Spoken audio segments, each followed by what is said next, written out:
Este é o podcast Servo de Cristo. Esta é a terceira e última parte da conversa sobre ética bíblica. Zé Machado, Israel Mazakorati e Davi Lim discutem sobre as implicações sociais do testemunho cristão.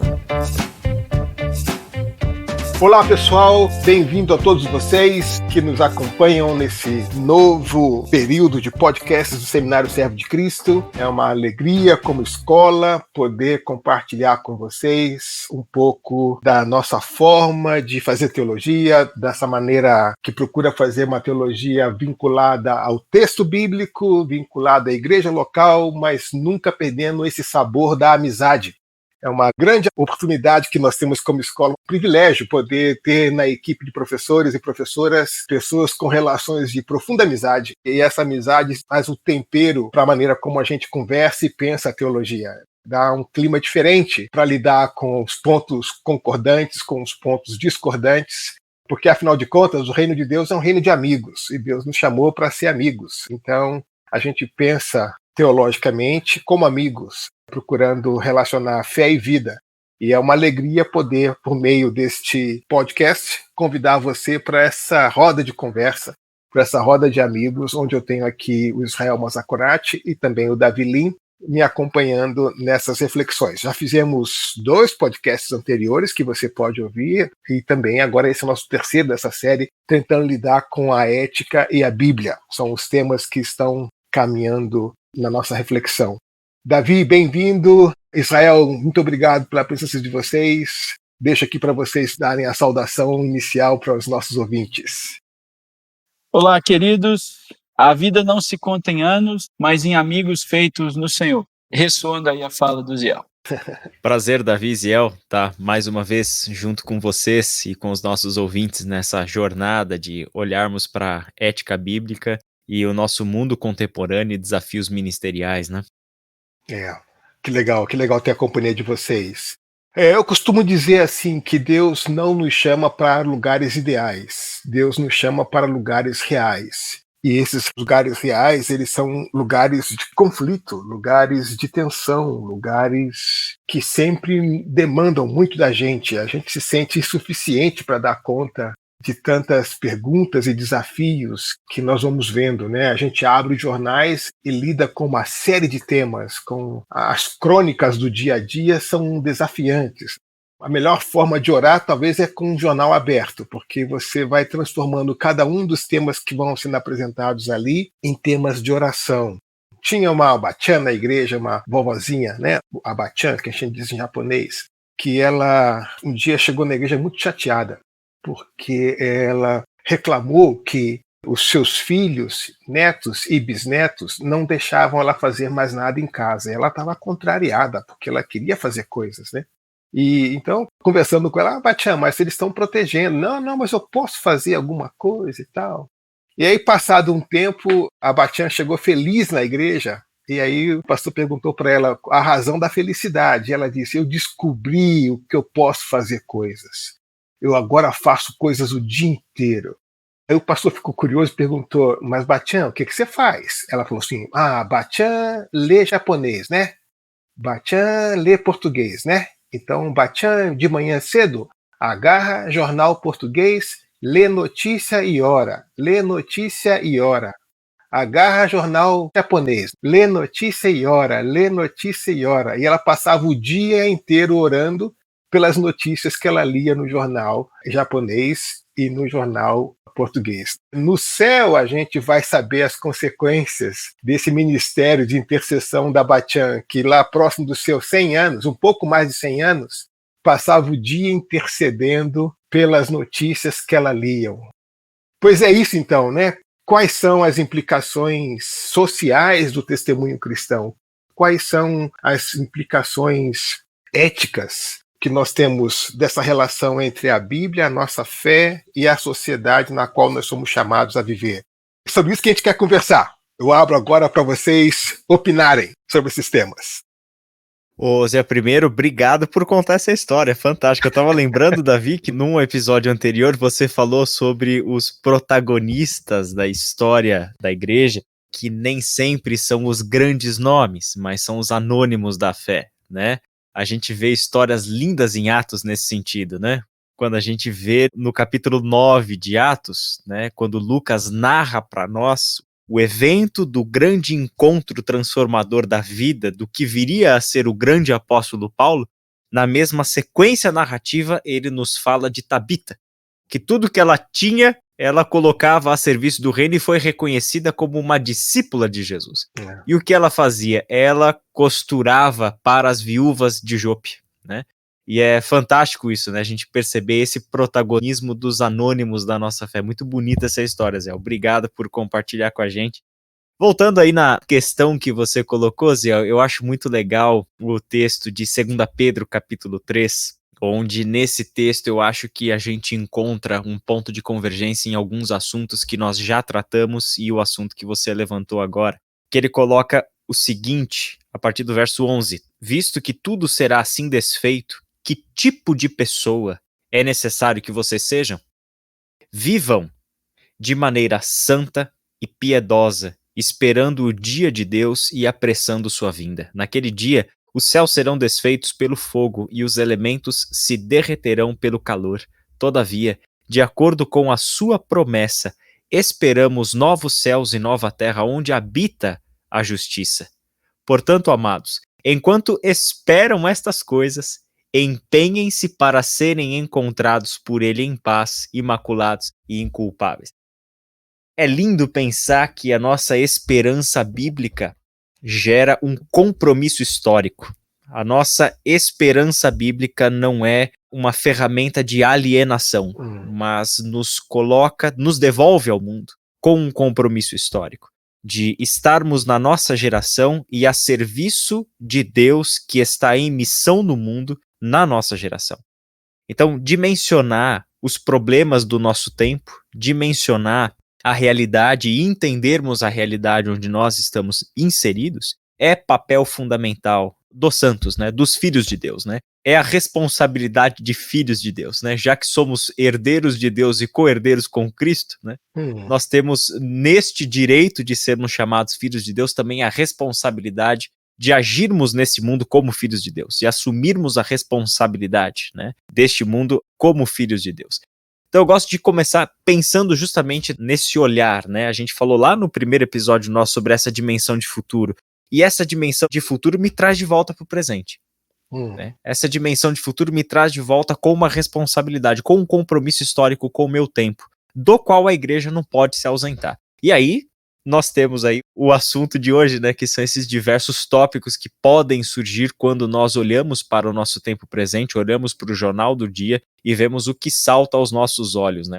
Quais são as mortes que estão presentes nesse mundo e que precisam da redenção do evangelho, né? Isso mesmo. Quem proclama na história não pode abrir mão da história em momento algum, né? Exato. Perfeito. Sim. Bem, eu quero começar minha resposta relembrando daquele clássico do John Stott, ouça o espírito, ouça o mundo. Às vezes as pessoas acham que é ouça o espírito ou ouça o mundo, né? E eu acho que a experiência da Batalha aí nos dá essa experiência de uma igreja de duas asas. E sem abrir mão das duas, né? Da relevância histórica e da fidelidade bíblica. E retomando a ideia dos pequenos como os protagonistas do reino, você citou aí o Novo Testamento, e eu fico pensando no Antigo Testamento, Ana e Ruth. Momentos fundamentais da história de gente que faz caminhar a história de salvação. Né? Sucessão, ali no início de 1 Samuel, uma oração de uma mulher chorando faz a história de Deus caminhar. Então eu fico pensando também que a gente se situa em uma história maior. As nossas pequenas histórias, elas precisam responder aquela pergunta, né? De que história eu faço parte? O McIntyre, na obra dele After Virtue, que diz, né, eu só posso responder a pergunta o que devo fazer, que é uma pergunta ética, se eu puder responder a pergunta anterior de que história ou histórias eu faço parte. Se são os anônimos do reino que carregam a história de salvação, é porque eles conseguiram se situar com fidelidade bíblica e relevância histórica diante da história de salvação. Né? E eu acho que isso traz muitas consequências para nós. Né? Tira uma criança Tira as histórias das crianças para você ver, elas vão ficar gagas, não vão ter roteiro de como agir, né? Então, eu fico pensando aqui que parte da nossa tarefa teológica é dupla. Uma é dizer, sim, Deus te salva pessoalmente. Essa é uma mensagem de como você pode ser salvo. Mas essa mensagem não é só para você, ela é uma narrativa de redenção do cosmos, em que tem vários capítulos, criação, queda, Israel, exílio, e esses horizontes tiram a gente de uma dimensão muito individualista da fé, e obviamente isso nos leva a pensar implicações sociais do evangelho, porque se, por exemplo, eu tenho uma visão abrangente de mal e de pecado na queda, nesse segundo capítulo, após a criação, eu também vou precisar de uma visão mais abrangente de redenção, de restauração. Se a queda teve capítulos com consequências físicas, emocionais, ecológicas, então o meu projeto de visão de salvação inclui toda a realidade de Deus, né? Então, acho que parte disso tem a ver com essa recuperação de uma teologia narrativa e que não nega a importância da dimensão individual, não solitária, né? Mas a dimensão pessoal, mas que nos lança para além de nós mesmos. E diante disso, a gente aprende a fazer a comparação, a exegese bíblica e exegese histórica, né? De quais histórias eu faço parte? Quais são as histórias da minha família? Eu venho de uma família de imigrantes. Quais são os desafios que os imigrantes têm? Por que eles precisam se afirmar? Por que eles fazem? Então, isso quer dizer que a dimensão da graça vai precisar ser recuperada, por exemplo, né? Ou o que dizer de Agostinho de Hipona, lá, quando em 410 Alarico saca a cidade de Roma, né, tem um saque, e aí ele faz todo um projeto de teologia por 2 décadas para fazer exegese de Roma. Os primeiros 10 capítulos são criticando os romanos, dizendo, vocês são os culpados pela sua própria tragédia, agora deixa eu falar do evangelho. E ele faz um trabalho incrível e pega todos os séculos e vai dizendo por que Roma caiu e não os cristãos são os culpados da queda de Roma. E aí depois ele vem com a segunda parte, que é a parte bíblica. Então é essa tarefa dupla de ouvir o Espírito e ouvir o mundo, de modo que o nosso testemunho também possa se perguntar o que eu devo fazer, porque eu faço parte de uma história maior. Parte desse problema, Davi, quando a gente tem essa percepção, a gente quase se converte novamente. Por exemplo, eu vou contar um pouco da minha história. Eu cresci num ambiente evangélico, batista, fundamentalista, bem tradicional, conservador, e na década de 70, né? Então, quando eu chego na escola, por causa do esporte eu mudo de escola, e quando eu chego da escola eu descubro no ensino médio que existia um movimento estudantil, que eu não ouvia falar disso. E conversando com meus professores de história, meus amigos, eu comecei a me inteirar das pautas do movimento estudantil. Então eu estou falando aqui de 75, 76, 77. E aí eu começo a tentar relacionar a minha fé da escola dominical com as temáticas que os meus colegas na escola conversavam, com as coisas que eu lia no Tribuna da Imprensa, no Jornal do Brasil, lá no Rio de Janeiro, e eu vejo um abismo muito grande. Havia um silêncio sepulcral com relação a esse tema. Enquanto eu via meus amigos engajados nesses temas na escola, eu não conseguia conversar com eles, porque eu não tinha repertório para lidar com aquilo. Eu nem sabia que aquelas coisas existiam. E aí eu me senti curto, porque eu falei assim, a minha fé não me dá sustentação para esse tipo de experiência, para esse tipo de interação. E então eu comecei a ler os profetas na Bíblia, e aí comecei a descobrir, peraí, tem alguém que dialoga com essa realidade de injustiça, tem alguém que dialoga com essas situações de crise econômica, de apropriação indevida, de violência, de falta de liberdade. E aí eu falei, mas esses textos estavam na Bíblia desde quando? E por que nunca me ensinaram sobre isso? Eu tentei fazer, era muito o Antigo Testamento na minha igreja, a gente não ia no máximo até Gênesis 12, até o chamado de Abraão. E depois dali para frente, talvez um pouco de Êxodo na Páscoa e ponto. Mais nada. E Êxodo, uma leitura muito mais espiritualizada e tal. E fazer esse caminho foi, por exemplo, eu tive que esbarrar no livro de Stott, Crer também pensar. E eu falei, então eu posso crer e posso pensar, porque eu achava que as coisas eram incompatíveis. Quem cria não fazia perguntas, quem cria, cria. Pronto. É assim. Então, isso foi quase uma segunda conversão para mim, de perceber que a minha fé não podia negar a história. Como sendo eu um pregador de Cristo, alguém para quem há um túmulo vazio na história, como eu podia negar a história? Mas aí eu também não podia escolher a história que eu queria interagir. Eu teria que interagir com a história que é a história, com todos os dilemas que ela traz. Então, esse é o processo de abertura política no Brasil, de volta do exílio, dos exilados, do pluripartidarismo, da questão da fundação do PT e outras coisas mais.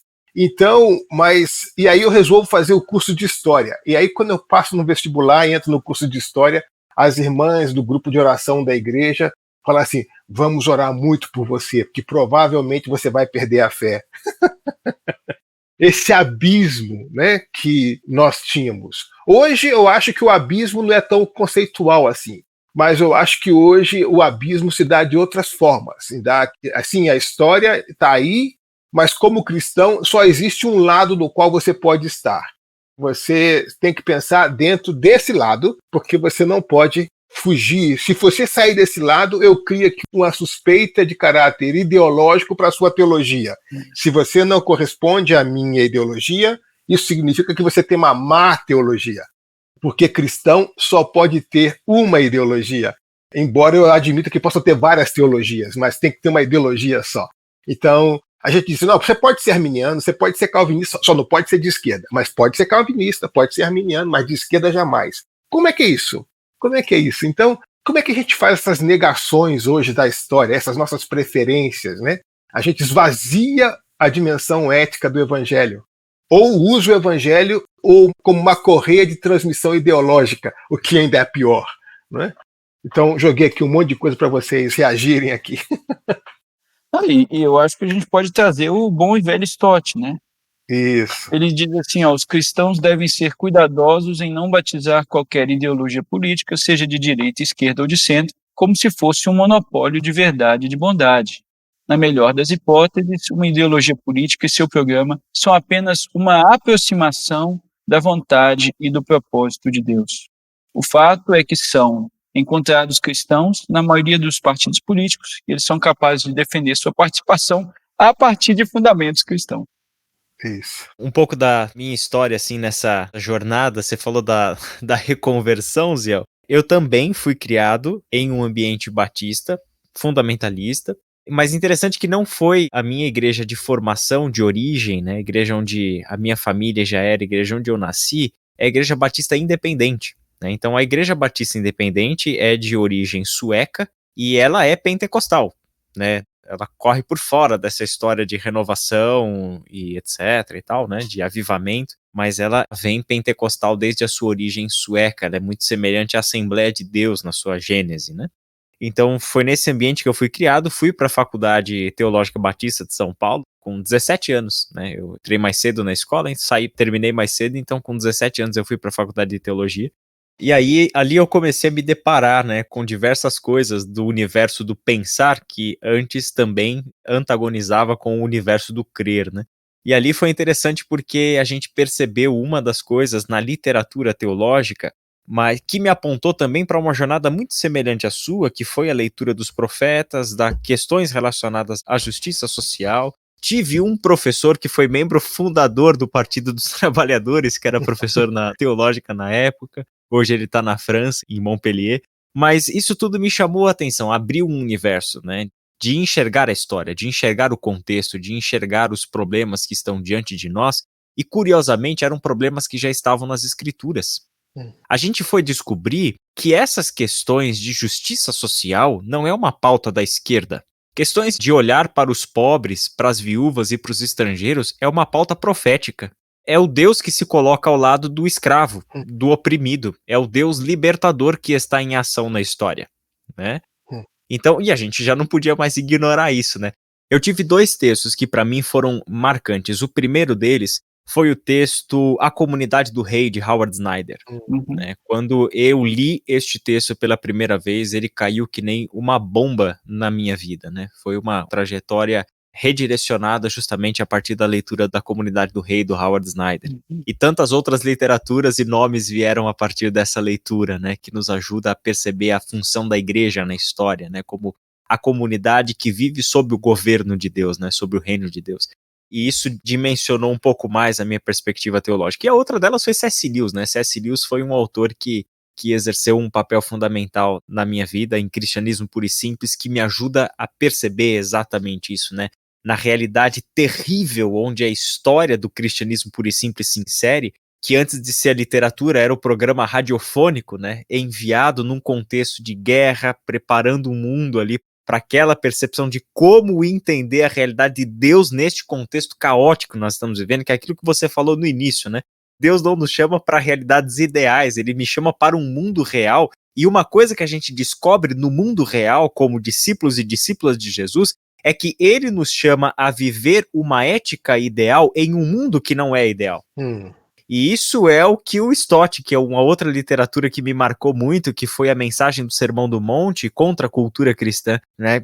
E nos chama a ser essa comunidade profética que precisa de isenção profética, de modo que ela não se alie, que ela não se filie a uma ideologia, elevando essa ideologia ao patamar de sagrado e intocável, a partir do qual se critica as outras ideologias. Nos esquecemos que o evangelho é a nossa fonte crítica, e não as ideologias. Claro. É o evangelho a partir do qual criticamos todas as ideologias. Então, quando a gente consegue começar a separar essas coisas, entender que a questão relacionada à pobreza, que pobreza não faz parte da ordem natural. Pobreza não é fenômeno natural. Pobreza é injustiça social, é consequência de pecado. Né? Então, quando a gente começa a perceber coisas assim, a gente percebe que, eu não posso me calar diante disso. Eu não posso deixar que a minha leitura bíblica não perceba isso, né? Da mesma forma, como que eu não posso deixar que a minha leitura bíblica entenda o evangelho como o Davi colocou lá acho que foi nessa conversa, né? Quando a gente entende o evangelho somente como salvação para depois da morte, né? A salvação da alma, né?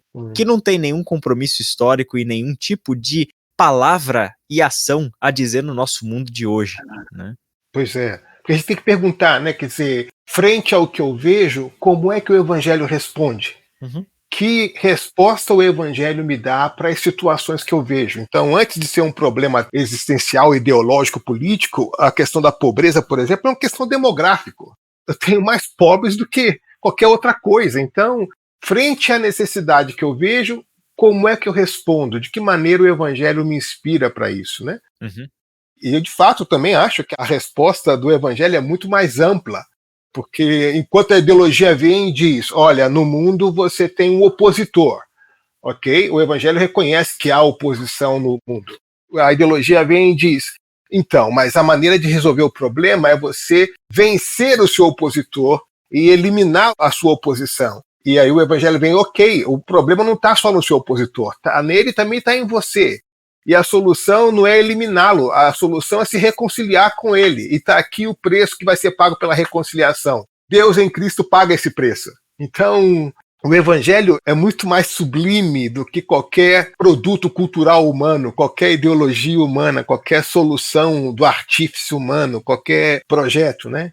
Então, mas assim, eu ainda percebo de formas sutis, quer dizer, nós negamos aquilo que é conflitivo na história e nós nos apegamos àquilo que, por exemplo, nos dá uma ascensão social na história. Tem coisas que interessam. Então, a prosperidade, por exemplo, é um elemento histórico que vale a pena, né? Então, todos querem prosperar, todos querem estudar em boas escolas, todos querem... Eu até fico brincando que às vezes a gente não ora mais Maranata vem Jesus, a gente ora assim, Magnata vem Jesus. A gente mudou aqui de Maranata para Magnata, porque esse lado da história é um lado atraente.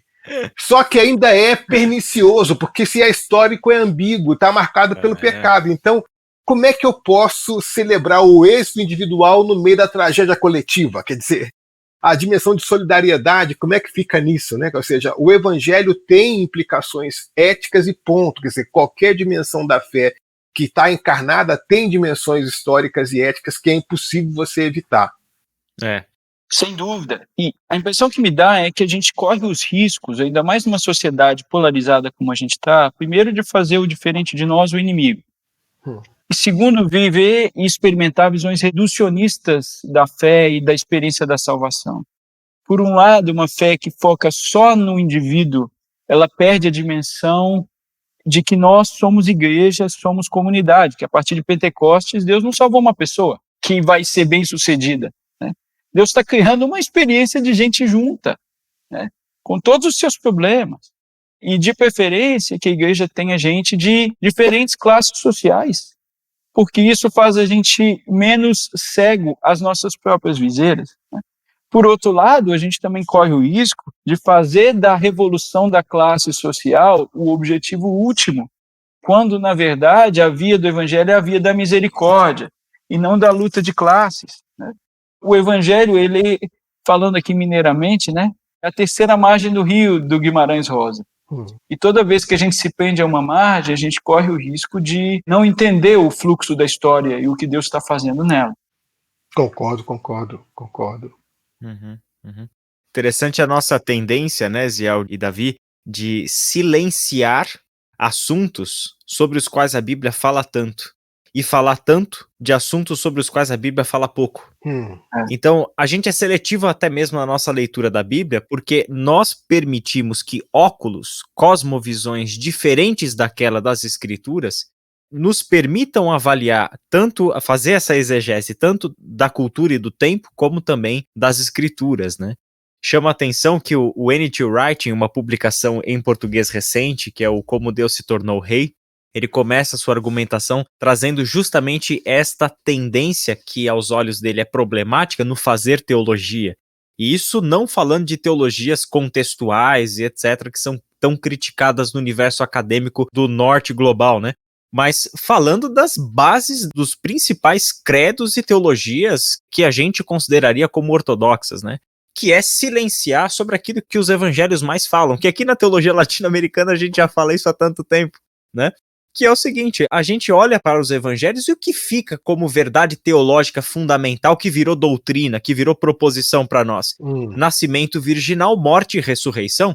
Só que interessante que nascimento virginal, morte e ressurreição é a parte menor do evangelho, dos evangelhos. E tem evangelho que nem fala do nascimento, né? Já vai direto ao ministério, né?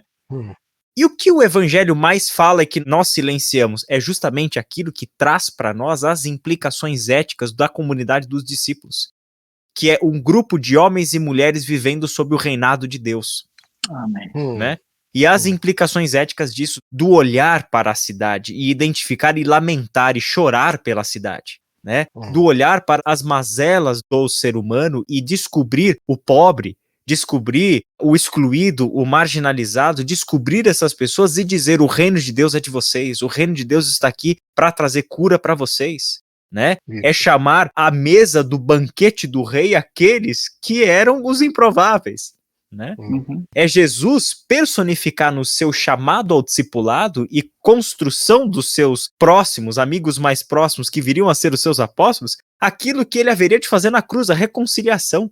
É ele chamar para o grupo de amigos que andariam junto e estariam com ele quem? No mesmo grupo, um zelote e publicano. Pois é.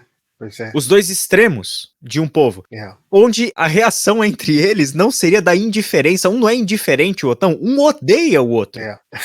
Entende? E toma cuidado com Simão o Zelote, porque ele tem um punhal lá que pode ser que uma hora venha o velho Adão e apunhale o publicano. É coisa séria. Ele sabia usar, né?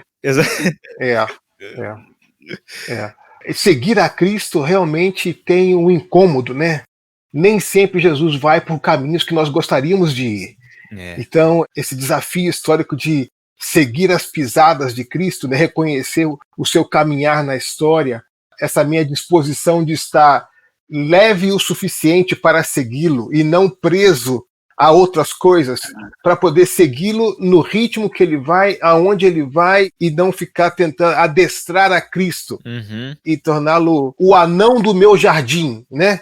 E fixo lá no meu jardim. Então eu ponho Cristo como aquele anão de jardim que fica preso lá. Não, saia daqui. Não me invente história, né? E aí toca na minha porta alguém que diz assim: ok, como é que eu respondo cristamente a essa necessidade?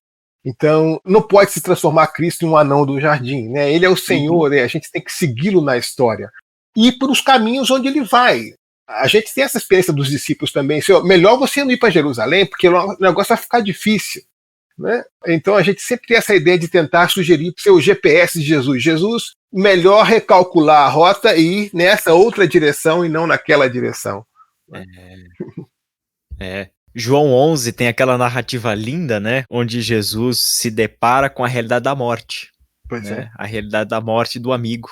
E diante daquilo, ele encontra um momento para ensinar justamente isso que você falou, né, Ziel? Para os seus discípulos. É necessário que a gente vá para lá.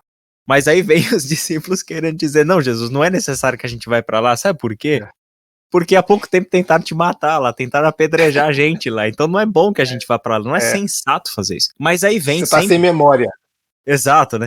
Aí vem esse chamado de Jesus para nós, né? O dia não tem 12 horas? Se você anda comigo, você vê a luz. Você sabe por onde você anda. Mas se você anda comigo, se você tentar caminhar às escuras, é óbvio que você vai tropeçar, mas quem anda na luz vê este mundo, vê o que tem pela frente, né? E aí a lição fantástica que Tomé dá para nós, né? Então tá bom, vamos com ele para morrer com ele.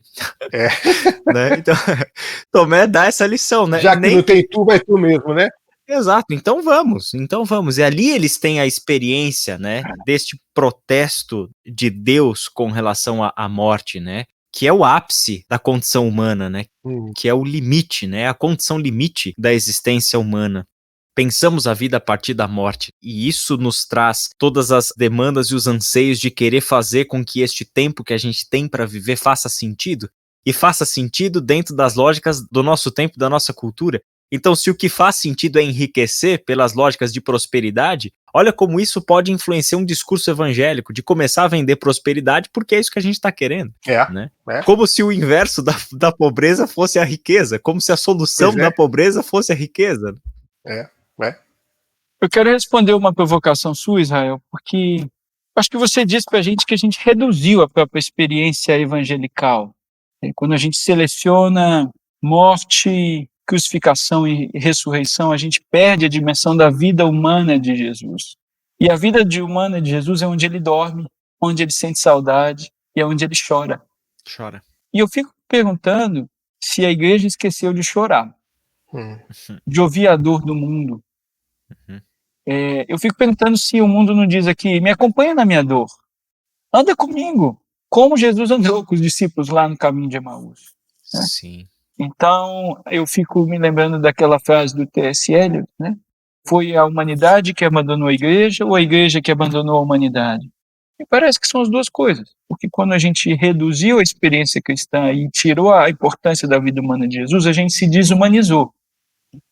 Por outro lado, o mundo, a humanidade também respondeu em repulsa, e hoje a gente vive um século de muito secularismo. Né? Eu acho que fica essa nova pergunta para a igreja. Nós vamos ouvir a dor do mundo, né? E aí a gente se perguntar, né, com essa postura humilde, o que mais está faltando? Né? Tudo bem, a gente fez uma teologia, e uma teologia importante, porque a gente teve que lidar com o encontro do mundo judaico com o mundo grego, e a gente fez a priorização do nascimento de Jesus, porque toda a questão do logos e do verbo, boa parte da nossa teologia, tem a ver com esse deslocamento da ressurreição para o nascimento. Né? E a gente nunca pode comemorar Natal sem Páscoa, né? Porque o anúncio do Novo Testamento é Cristo, o Senhor ressurgiu, né? Não desprezando o Natal. Mas isso fala que as teologias são contextuais, porque ela respondeu ao mundo grego. Né? Agora, será que não é a gente recuperar aquela música, né, linda do Stênio Márcios que diz, alguém como eu, né, sonhas como um homem, sonhas como Deus, sonhas com a glória que tinha com o Pai na luz ou sonhas com a cruz? Né? E aí eu fico pensando, né, o caminho de Jesus é esse caminho lá do Manifesto de Nazaré, de Lucas 4, né? Eu vim para libertar os cativos, eu vim para dar vida a quem não tem vida, e confrontando as ideologias nacionalistas do tempo, né? Quando ele cita os estrangeiros na mão, o sírio, por exemplo, ele diz aqui, eu encontrei mais fé do que aqui em Israel. Então Jesus sempre nos desloca, tira da nossa zona de conforto, e a gente precisa receber essa provocação, né? Senhor, o que mais está faltando? Vê se há em mim algum caminho mau e guia-me pelo caminho eterno. Então fazer uma teologia de joelhos é fazer uma teologia humilde, ouvindo a dor do mundo, perguntando o que está faltando, dizendo, Senhor, o teu corpo foi partido, como é que a gente vai ser também? Né? Como é que a gente vai sentir a dor do mundo como o Senhor sentiu a dor do mundo? Então esse tipo de teologia encarnada não é de esquerda e nem de direita. É sempre a experiência. Eu falo para os irmãos aqui na igreja, eu vou ministrar assim e digo para eles aqui, ó, deixa eu mostrar para vocês o nosso partido, tá? Deixa eu partir isso aqui. Porque é o único que a gente tem. Né? É o único, não tem outro. Agora, essa negação da história, muitas vezes, essa negação das implicações éticas da fé na história, revela talvez um tema que a gente abordou no nosso primeiro encontro aqui, a idolatria do nosso coração. Né? O Bruce Walker dizia lá no Regent, né, que toda vez que a gente falha no altar, a gente falha na vida. Que toda falha de adoração tem implicações éticas. Né? Então ele conta o caso, por exemplo, o caso de Caim e Abel. Então, no altar, Caim teve revelada a situação do seu coração. Inclusive, teve a oportunidade de rever essa posição do coração. Ele preferiu não rever. O que ele faz? Ele falha no altar e, em seguida, ele vai para o campo e mata o seu irmão. Então, essa negação da história, essa opção por não se relacionar com os temas e com a realidade histórica como ela é dada de maneira evangélica, revela um pouco a nossa falha litúrgica também. Revela, talvez, a pergunta é, nós amamos a quem o Senhor ama? Nós adoramos, de fato, ao Deus que ama o ser humano, de maneira geral? E como é que nós expressamos esse amor? Como é que a gente cuida daquele a quem somos chamados a cuidar? Como é que os problemas da história se tornam para a gente a agenda de oração e a agenda de ação? Então, essa experiência, né, de que, olhando para a forma como nós nos relacionamos com a história, mostra também que tipo de experiência nós temos no altar, né? Quando há essa falha na adoração, essa falha na ética, com essa falha na adoração no altar, leva uma falha na vida, né? As coisas estão relacionadas, né? Estão, Ziel. E eu penso que essa perspectiva sobre o que é o altar e o que a gente faz diante do altar, ela ainda está centrada muito na gente, né? O objeto da nossa adoração, de uma certa forma, eu acho que isso é uma perspectiva minha, não sei o que vocês pensam sobre isso, mas eu acho que ainda perpassa sobre esse inconsciente coletivo dos evangélicos, que o que nós fazemos para a nossa salvação pessoal. Isso. E fazemos para a nossa salvação pessoal porque ainda estamos intoxicados por um evangelho de administração de pecado. Que não entendeu que o problema do pecado foi resolvido por Cristo na cruz e que eu vivo não pelos meus méritos, mas vivo pelos méritos de Cristo, né? Então não é o que eu faço ou o que eu deixo de fazer que vai me fazer Deus amar mais ou a menos a mim. Ele me amou em Cristo Jesus e ali é que ele deu a sua resposta ao pecado. Então, isso se reflete na ética, né? Quando a gente trabalha com os alunos de ética cristã, a gente fala sobre uma diferença característica da ética judaica do tempo de Paulo, que algo característico ali é que a perspectiva ética repousa sobre o aspecto negativo da ação. É um povo que foi acostumado a pensar a partir de uns 10 mandamentos, e 10 mandamentos trabalham sempre a partir da negação. Não faça isso, não faça aquilo outro e etc. Então, parece que é o povo que se acostumou a pensar no aspecto negativo da ação, e de uma certa forma a gente percebe que isso está presente como uma consequência ética, onde o culto que nós prestamos com medo de ir para o inferno, né? Com medo de, porque a gente ainda tem que administrar pecado, né? E aí a gente se esquece que a palavra de Deus, o evangelho de Jesus Cristo, não coloca o seu acento no aspecto negativo da ação, mas vai além e coloca o seu acento no aspecto positivo da ação. Tá? Então não é tanto o que eu deixo de fazer, mas é o que eu faço. É o que eu tenho que fazer. O enfoque ético neotestamentário é missiológico. Então ela me leva em direção ao outro. Então não é à toa que não tem nada mais, você falou de sermos provocados por Cristo, de irmos aonde Cristo nos chama para ir, não tem nada mais provocativo para mim do que Mateus 25, que me leva ao encontro de Cristo aonde?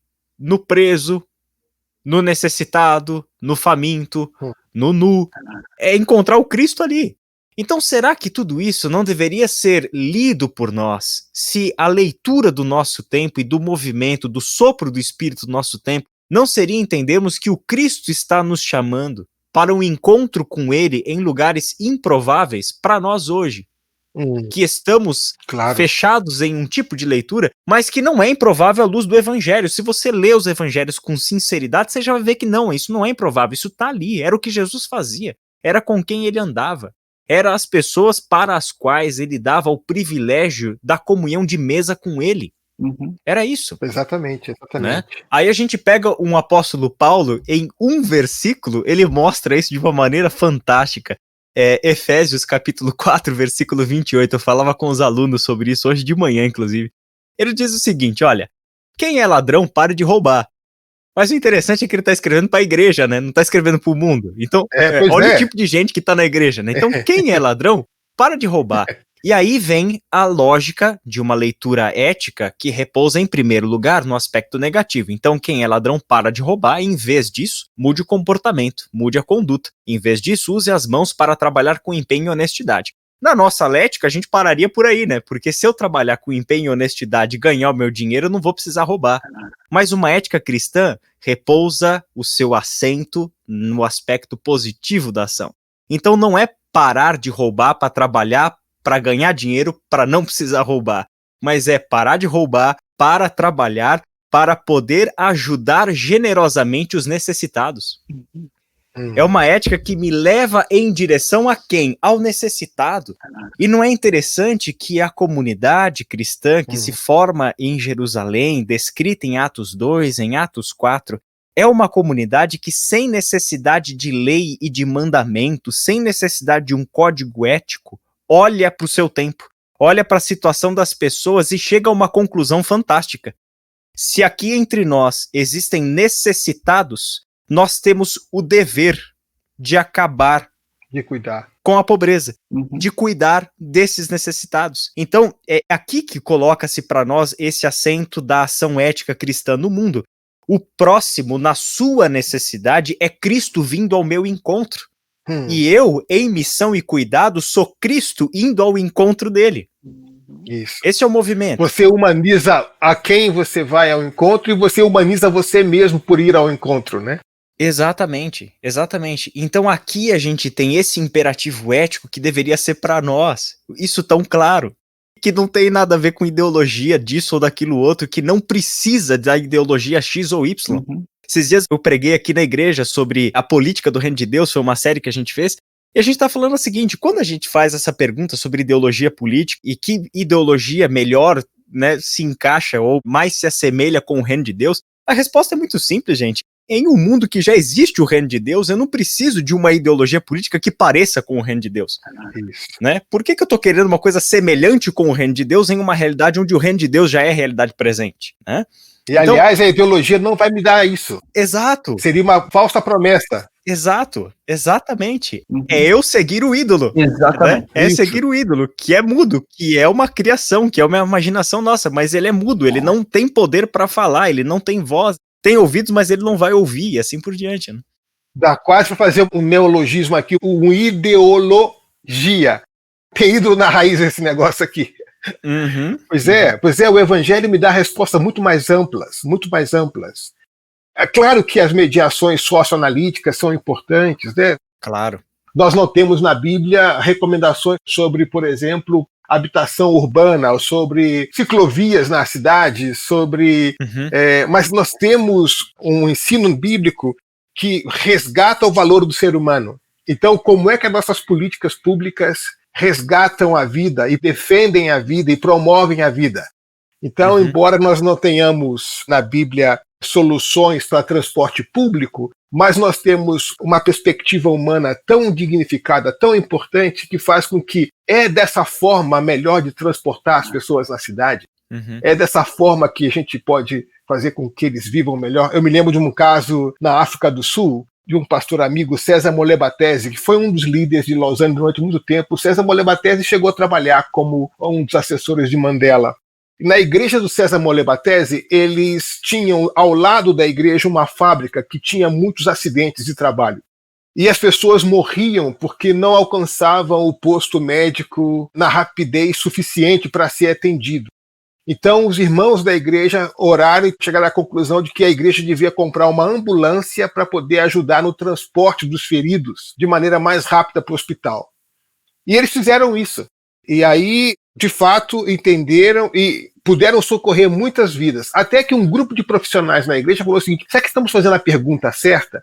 Nós somos engenheiros aqui na igreja. Será que nós não podemos entrar na fábrica e tentar ver o sistema de produção e ver se não há mudanças possíveis no sistema de produção que evite que aconteça acidentes de trabalho?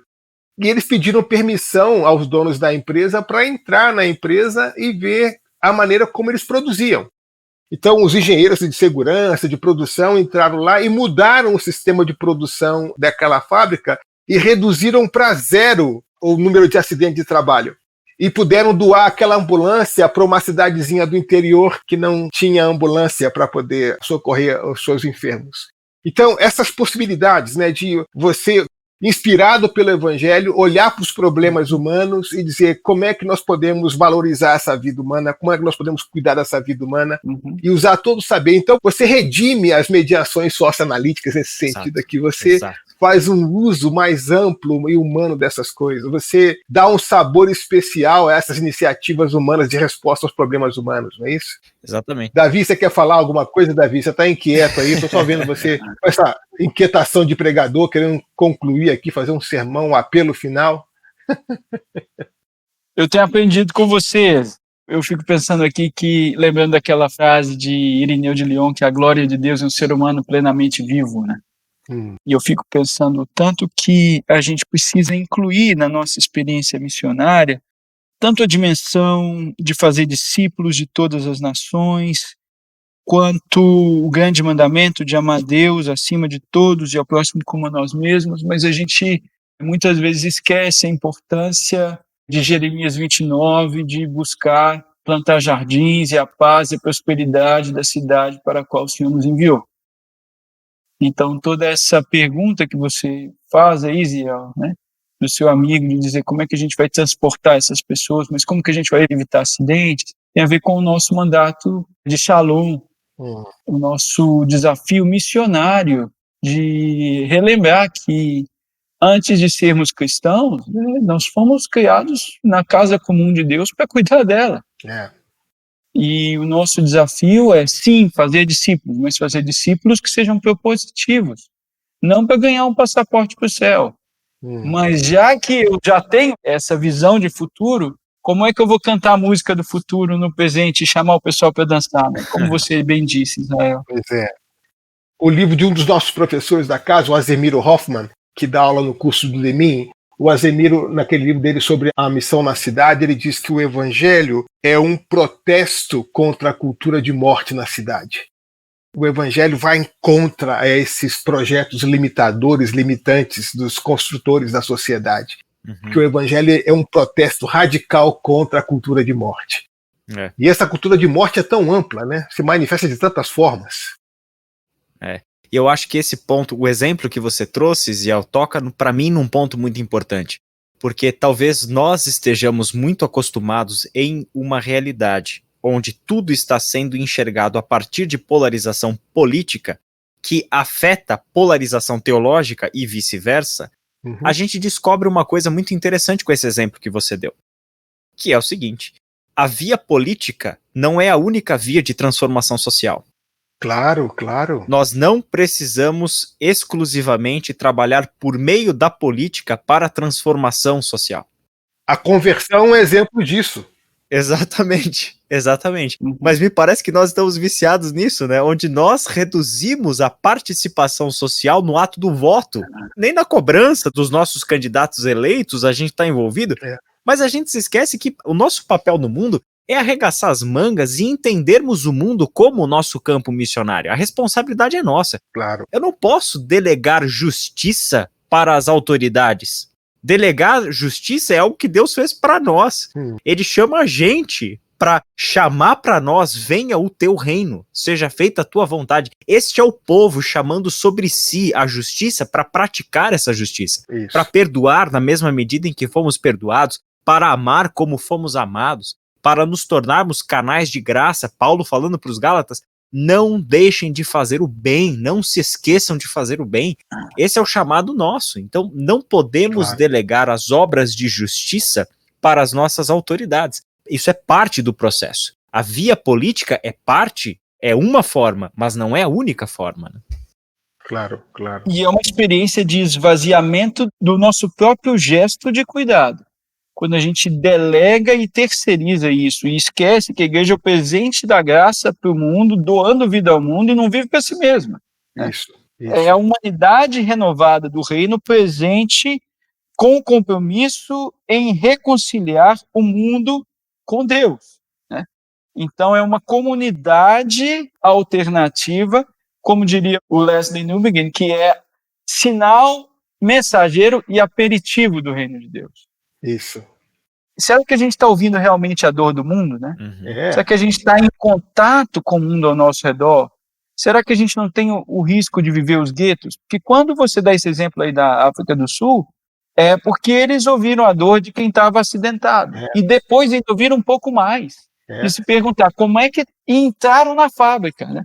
Para Pois é. entender que tipo de acidente que estava. Então, é uma igreja encarnada, é uma igreja que faz a ponte com a cultura, sai do seu muro, tem uma certa porosidade, né? Que ela não é uma mônada, e ela se coloca ao serviço do Senhor e do seu reino nesse contexto. Então, acho que tem um enorme desafio, né? Sim, certa vez Jesus com os discípulos no barco se surpreendeu com as perguntas dos discípulos, porque eles perguntaram se é que não tinha um pão. E Jesus então faz com que eles se lembrem. Vem cá, vocês não assistiram o milagre da multiplicação dos pães? Sim. Quantas vezes? 2 vezes. Quantos cestos sobraram na primeira vez? Quantos cestos sobraram da segunda vez? Então, por que vocês estão preocupados sobre não ter o pão? E Jesus diz assim, cuidado com o fermento dos fariseus. Porque o fermento do fariseu faz o que é o seguinte, os seus olhos não veem, os seus ouvidos não ouvem, e o seu coração não sente. Ou seja, o fermento, a lógica do poder, a lógica dos fariseus, fez com que os recursos de percepção da realidade dos discípulos não funcionassem. Agora, que tipo de missão nasce de um coração que não sente, de um olho que não vê, de um ouvido que não ouve? Nascem respostas a perguntas que não foram feitas. Nascem respostas que saem do delírio. Então, você nega a história a não ouvir a história adequadamente. E aí, esse não ouvir a história adequadamente, ele é precedido por não ouvir a Deus adequadamente. Né? Perfeito. E habituado, estavam com ele, viu os milagres, viu a multiplicação, são capazes de contar quantos cestos sobraram, mas ainda assim, a lógica do fermento dos fariseus na cabeça deles botou a sua percepção da realidade. Não há nada mais ridículo do que uma resposta pronta para uma pergunta não feita. Pois é. Bom, gente, com essa pergunta fabulosa de final, a gente vai ficando por aqui. Alguma dica de livro que vocês gostariam de compartilhar sobre esse tema que conversamos? Eu tenho aqui um livro que foi recém-lançado do professor Mark Laberton, A Adoração Perigosa, publicado pela W4, A Adoração Perigosa respondendo ao chamado de Deus para a justiça. Ele faz essa correlação exatamente do altar e da ética. Como é que a nossa adoração nos leva para compromisso de justiça? Um outro livro que eu gostaria de sugerir é O Direito dos Pobres, do professor Milton Schwantz, que acho que foi a tese de doutorado dele, se não me engano, esse livro, que acho que é um livro importante para a gente entender essa questão. E o sempre bom Uncle John, Os Cristãos e os Desafios Contemporâneos, que agora eu acho que tem um novo título, que mudou a editora. Eu tenho ainda a versão publicada pela Ultimato, mas eu acho que agora a Thomas Nelson que republicou esse livro. Mas vá lá, procura na Thomas Nelson, John Stott, e você vai encontrar algum desses livros. Alguma outra sugestão, pessoal? Eu tenho, Ziel. Eu gostaria de recomendar 3 livros aqui também, que é o seguinte. O primeiro deles, também vou nessa, pegando o gancho da tua última referência, citando O Discípulo Radical, do John Stott. Eu acho que o Discípulo Radical nos ajuda muito a perceber que toda essa nossa participação no mundo tem a ver com a nossa identidade como discípulos de Jesus, né? Então, as características elencadas ali no final de uma jornada maravilhosa de vida, de piedade, de reflexão do John Stott, ele nos presenteou com essa obra aí, né? Então, O Discípulo Radical, do John Stott. Quero recomendar também O Perfil do Líder Cristão do século XXI, livro de Henry Nouwen, que é uma série de palestras cuja reflexão dele nas 3 palestras é baseada na tentação de Jesus, né, de Mateus 4, de 1 a 11. E aí ele fala de 3 tópicos que são fundamentais para todos nós que exercemos uma função de liderança, mas que se estende claramente a toda a participação cristã no mundo, né? Que é a tentação de causar impacto, a tentação de ser espetacular e a tentação de ser poderoso. Né?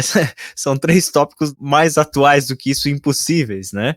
E o terceiro livro é aquele que eu já disse para vocês, que tem um papel fundamental na minha trajetória, que é A Comunidade do Rei, do Howard Snyder, né? Então, a Comunidade do Rei, Howard Snyder, é um texto que eu acho fundante aí para nossa reflexão sobre esse assunto. Joia. Davi, alguma dica? 2.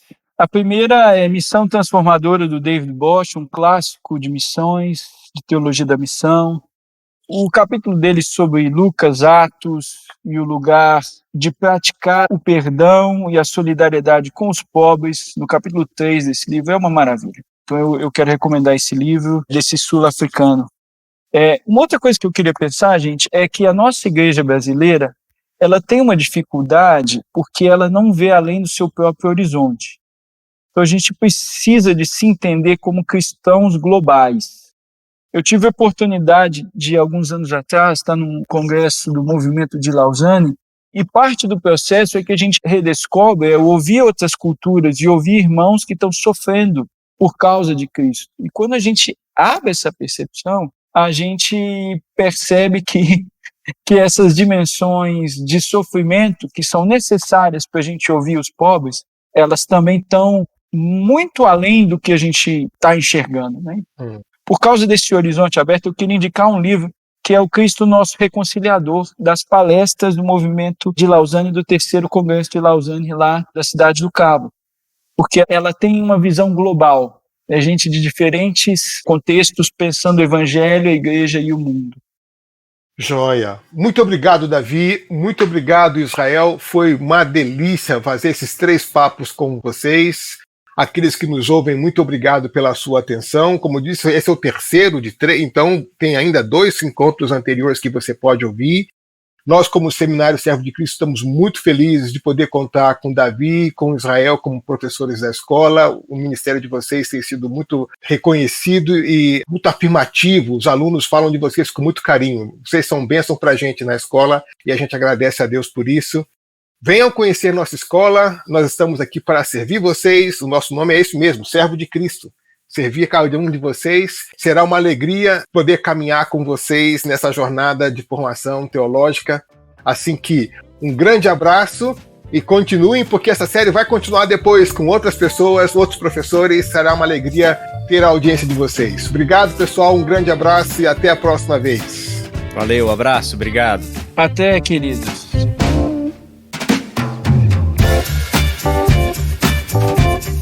Você escutou o podcast Servo de Cristo. Para mais informações, acesse o site www.servodecristo.org.br.